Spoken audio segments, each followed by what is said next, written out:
मिनश्शैतानिर्रजीम बिस्मिल्लाहिर्रहमानिर्रहीम अल्हम्दुलिल्लाहि रब्बिल आलमीन अस्सलातु वस्सलामु अला अशरफिल अंबिया वल मुरसलीन हबीबे इलाहिल आलमीन अबिल कासिम मुहम्मद सुम्मा सलातु वस्सलामु अला अहलि बैतिहि तय्यबीन अत्ताहिरीन अल मासूमीन वलानतुल्लाहि अला आदाइहिम अजमाइन अम्मा बअदु फ़क़द क़ाल अल्लाहु तबारक व तआला फ़ी कलामिहिल मजीद व फ़ुरक़ानिहिल हमीद बिस्मिल्लाहिर रहमानिर रहीम क़ुल या अय्युहल काफ़िरून ला अअबुदु मा तअबुदून सदक़ल्लाहुल अलीयुल अज़ीम।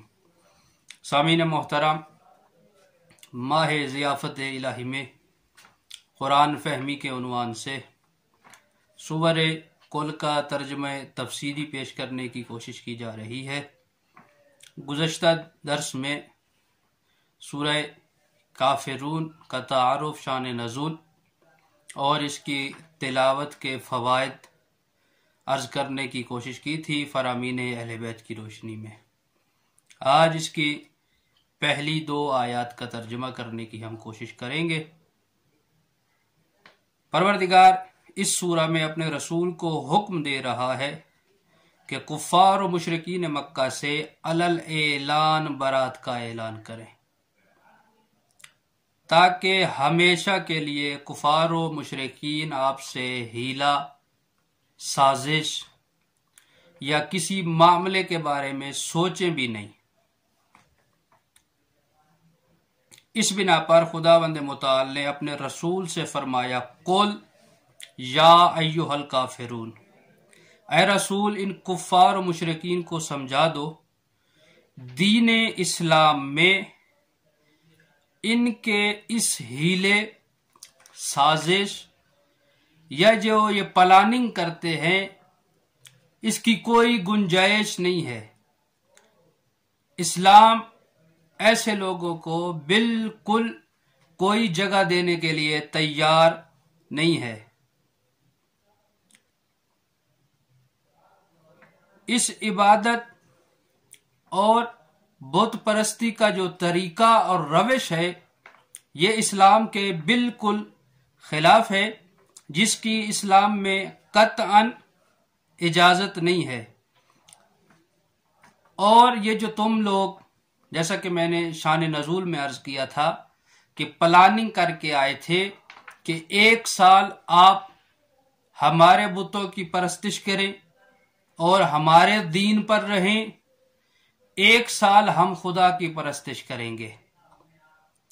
गोया मामला फहमी थी कि एक साल नबी उनका दीन अपना लें और एक साल वो दीन इस्लाम को अपनाएंगे।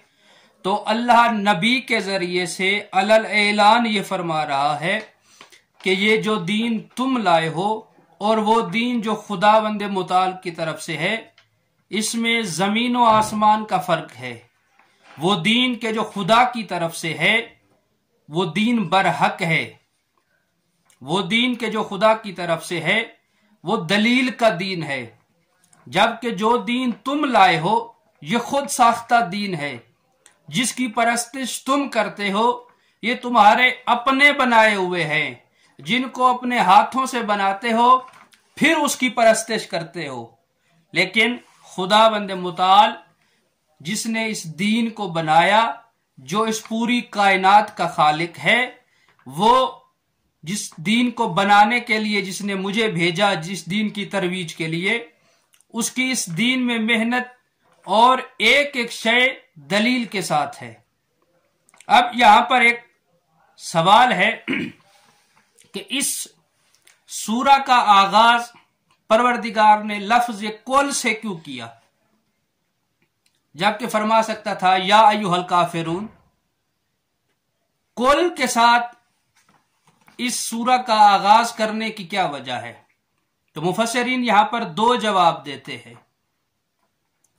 पहला जवाब वो ये है कि इन लोगों ने रसूल के साथ मामला करने की कोशिश की थी।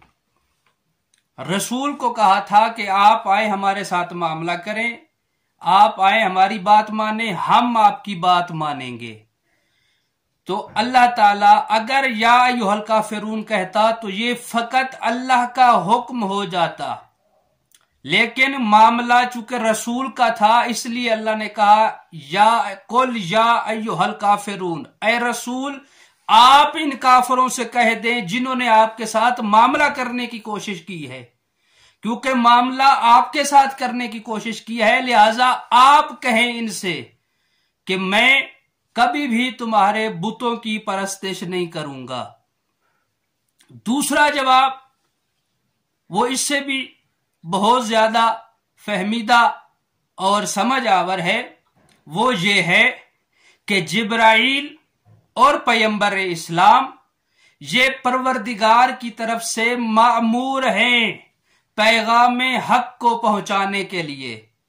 गोया अल्लाह की तरफ से जो पैगाम आता है उस पैगाम को रद्दो बदल करने बदलने की जुर्रत और अथॉरिटी ना नबी के पास है ना जिब्राइल के पास है। ये दोनों अमीन वही है, जो कुछ अल्लाह की तरफ से हो इनका काम है वो मखलूक खुदा तक पहुंचा दे जैसे अल्लाह ने भेजा है।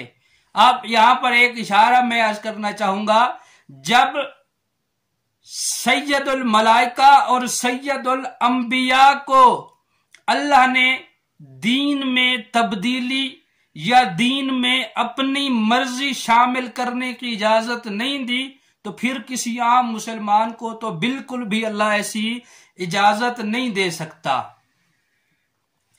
एक और सवाल है कि काफिर तो सारे के सारे खुदा के मुनकिर नहीं थे, यानी अल्लाह की जो इलाहियत है तमाम काफिर तो मुनकिर नहीं थे, फिर ये क्यों कहा गया कुल या अय्युहल काफिरून कुल्ली तौर पर? तो यहां पर तफसीर नमूना में जवाब दिया गया है बहुत आसान अंदाज में।